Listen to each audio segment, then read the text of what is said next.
The Gospel of John, chapter 19, verses 5 through 16. Then came Jesus forth, wearing the crown of thorns and the purple robe. And Pilate saith unto them, Behold the man. When the chief priests therefore and officers saw him, they cried out, saying, Crucify him! Crucify him! Pilate saith unto them, Take ye him, and crucify him, for I find no fault in him. The Jews answered him, We have a law, and by our law he ought to die, because he made himself the Son of God. When Pilate therefore heard that saying, he was the more afraid, and went again into the judgment hall, and saith unto Jesus, Whence art thou? But Jesus gave him no answer. Then saith Pilate unto him, Speakest thou not unto me? Knowest thou not that I have power to crucify thee, and have power to release thee? Jesus answered, Thou couldst have no power at all against me, except it were given thee from above. Therefore, he that delivered me unto thee hath the greater sin. And from thenceforth Pilate sought to release him. But the Jews cried out, saying, If thou let this man go, thou art not Caesar's friend. Whosoever maketh himself a king speaketh against Caesar. When Pilate therefore heard that saying, he brought Jesus forth, and sat down in the judgment seat, in a place that is called the Pavement, but in the Hebrew, Gabbatha. And it was the preparation of the Passover, and about the 6th hour. And he saith unto the Jews, Behold your king. But they cried out, Away with him!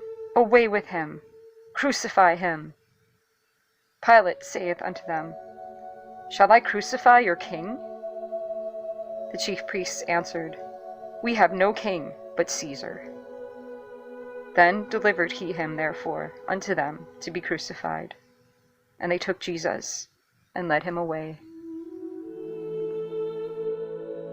He had been all night in agony. He had spent the early morning at the hall of Caiaphas. He had been hurried from Caiaphas to Pilate, from Pilate to Herod, and from Herod back again to Pilate. He had therefore but little strength left, and yet neither refreshment nor rest were permitted him. They were eager for his blood, and therefore led him out to die, loaded with the cross. O dolorous procession! Well may Salem's daughters weep. My soul, do thou weep also. What learn we here as we see our blessed Lord led forth? Do we not perceive that truth which was set forth in shadow by the scapegoat? Did not the high priest bring the scapegoat, and put both his hands upon its head, confessing the sins of the people, that thus those sins might be laid upon the goat, and cease from the people? Then the goat was led away by a fit man into the wilderness, and it carried away the sins of the people, so that if they were sought for, they could not be found. Now we see Jesus brought before the priests and rulers, who pronounce him guilty. God himself imputes our sins to him. The Lord hath laid on him the iniquity of us all.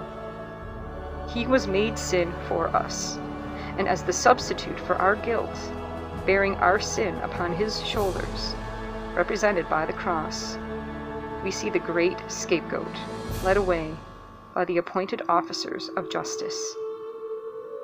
Beloved, can you feel assured that he carried your sin? As you look at the cross upon his shoulders, does it represent your sin? There is one way by which you can tell whether he carried your sin or not. Have you laid your hand upon his head, confessed your sin, and trusted in him? Then your sin lies not on you.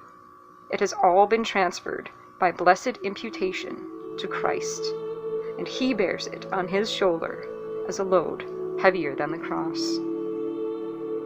Let not the picture vanish till you have rejoiced in your own deliverance, and adored the loving Redeemer upon whom your iniquities were laid.